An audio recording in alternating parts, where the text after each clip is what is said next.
Ngayon ko pa lang talaga i-share sa inyo kung gaano nga ba ako kayaman. Marami nagsasabi na sobrang yaman ko na daw. Tama naman kayo, sobrang yaman ko na ngayon. Pero dati pa lang naman talaga, mayaman na ang pamilya namin sa pagmamahal. Akala ko kasi wala akong ganap sa birthday ko. Pinagluto at sinurprise lang naman ako nila nanay at tatay at kasama ang pamilya ko. Masarap talaga magkaroon ng ganitong pamilya. Yung kahit hindi kami ganun kapera, marami naman kaming utang. Naksyuta! For today's ganap nga, unang-una syempre, happy birthday to me. Birthday na birthday ko pero napakaaga ko nagpunta dito sa veterinary clinic. Marami na sa inyo nagtatanong, kumusta na nga ba ang kalagayan nitong si Lily? Hindi ko na siya na-videohan sa loob. Feeling ko kasi kapag ka nasa loob siya, ayaw niyang kumain, gusto niya yung kami nagpapakain sa kanya, ganun siya kayarty. Kaya naman kami, dalawa na ni Bebo ang nag-decide na maiuwi na nga siya dito sa bahay. 3 araw din siyang naka-confine at yung mga kapatid niya, grabe, miss na miss siya. Dahil hindi nga siya kumain simula kahapon. Pinabuti namin na wag na alisin yung dextrose. Buti na lang talaga, meron kaming kulungan dito. Nandito din yung kaibigan ko na si Cristel at nagpapatulong nga ako sa kanya. Awan ko ba, inggit na inggit yung mga kapatid niya sa kulungan. Len mo naman ni Penelope. Nakakala mo ba staycation ang kulungan ni Lily?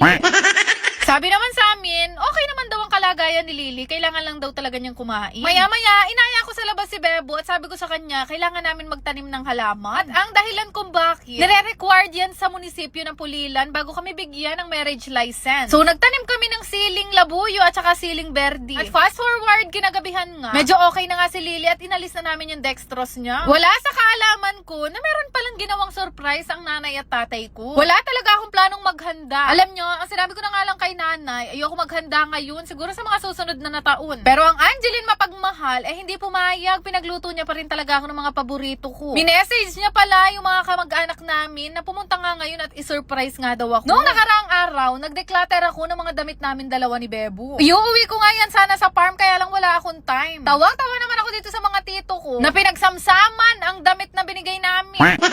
Sa mga hindi nakakaalam, nasa lahi na ng dugo namin ang pagiging komedyante. Yung tipong kahit anong maliit na bagay lang yan, nagagawa pa namin ng joke. Diyan ko talaga naman na yung humor ko. Yung mga damit na yan guys, yan yung mga hindi nakasya ni Bebo dahil nagsipayatan na nga. Yung iba dyan, talagang mga original at alam nyo naman si Bebo mahilig yun mamili sa bench, sa pen shop. Pero nung makuha na nga nila yung mga gusto nila, hinanda na nga nila o ginayak na nga dito sa labas. Hinihintay na lang nila ako niyan lumabas kasi ang sabi sa akin ni Bebo, magpunta na lang muna daw kami sa cafe, kaya ako naligo na at gumaya. Wala talaga akong kaalam-alam na pupunta silang lahat dito. Kaya naman pagbaba ko ng hagdan, nagulat ako sa kanilang lahat, lalo na dito kala nanay at tatay. Akala mo ba nasa street dancing sila at pare-pareho sila ng step?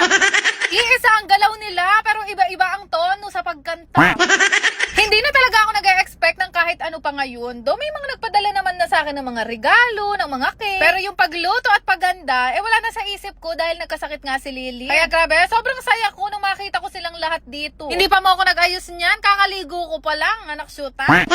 So grabe, sobrang sarap talaga sa pakiramdam na magkaroon ka ng ganitong kapagmahal na mga pamilya. Ulit-ulit ko nga sinasabi sa inyo, hindi kami mayaman. Pero maiinggit ang mga tao sa amin kung gaano kami kasaya sa pamilya namin. May mga pamilyang ubod ng yaman, ubod ng dami ng pera. Pero wala naman silang ganito, wala silang solid na pagmamahal sa isa't isa. Yan talaga ang biggest flex at biggest win ko sa buhay. Na masasabi ko na sobrang yaman ko talaga. Dahil ang pagmamahal, hindi yan nabibili. Pero tumatanggap ako ng pera.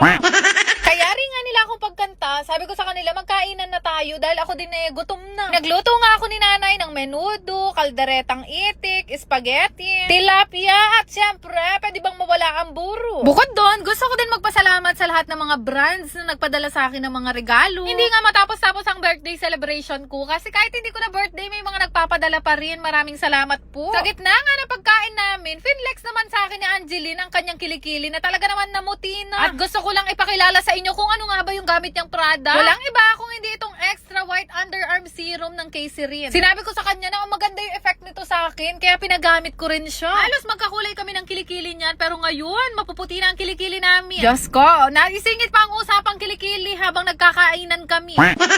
Nung nakaraan taon, kung matatandaan nyo, ganito din yung ginawa kong celebration. Pero ang amats ko nung nakaraan taon, naghanap talaga ako ng ilog at doon kami kumain. Sobrang saya ko nang kapag nagba-birthday ako sa simpleng handaan, basta kumpleto ang pamilya. Tapos andito pa yung mga pinsan ko, lahat yan mga pinsan ko dahil ako ang panganay. Sobrang close ako sa lahat ng pamilya ko. Kahit mga tito, tita, lahat yan, bata pa lang ako. Ako na talaga yung pinaka-close nila sa pamilya. Bata pa lang ako, makapal na kasi ang mukha ko. At ako talaga nakamana sa linya ng buhay namin na makakapal ang mukha at bugok.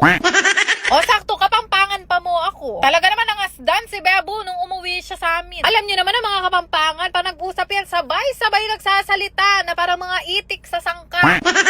Pero ngayon, na-adapt na ni Bebo yung mga ganung kaugalian namin. Pati nga yung tono ng pananalita eh. Pero mabalik tayo sa birthday celebration ko at antimano, malinis na. Paano hindi lilinis? Kanya-kanya sila ng uwi, anak syuta. Ang sabi ko nga, aba, nakikain lang pala kayo dito, tapos kayo din mag-uuwi ng mga tira, anak syuta. Wala talaga silang pinatawan. Ultimo mga prutas, kanin, tirang menudo, as in lahat, pati mga cake na bigay ng CEO. Akala ko nga ulam lang ang iuuwi nila, pati yung mga tira naming mga pintura, kahoy, at kahit yung mga sinampay, inuwi na rin, naksyuta. Kung umabot ka hanggang dito sa video na to, malapit na talaga ang kasal namin at konting tulog na lang talaga, malalaman nyo na kung sino ang nanalo ng brand new iPhone. Lahat po ay pwedeng sumali. Basta i-comment nyo lang ang buo nyong pangalan at kung anong oras nyo tong napanood. Wala akong ibang account na gagamitin. Wala din akong Telegram at wala po akong link na papapindot sa inyo. Ipopost ko po ang mananalo. Kaya kung makaka-receive kayo ng notification, wag po kayong maniwala dahil ipopost po namin ang mananalo. Basta nakashare ka dito sa vlog na to, ay isa ka sa pwedeng mapili ng 500 pesos ngayong araw. So yun lang naman ang ganap sa aking birthday celebration. Nakshuta! Lang naman, salamat! New Year na, kaya kailangan new na din ang cellphone mo. Ito ay libre lang sa mga lagi naka-follow at nagsishare ng mga videos ko. Pero paano nga ba ang manalo? I-check mo lang dyan sa comment section.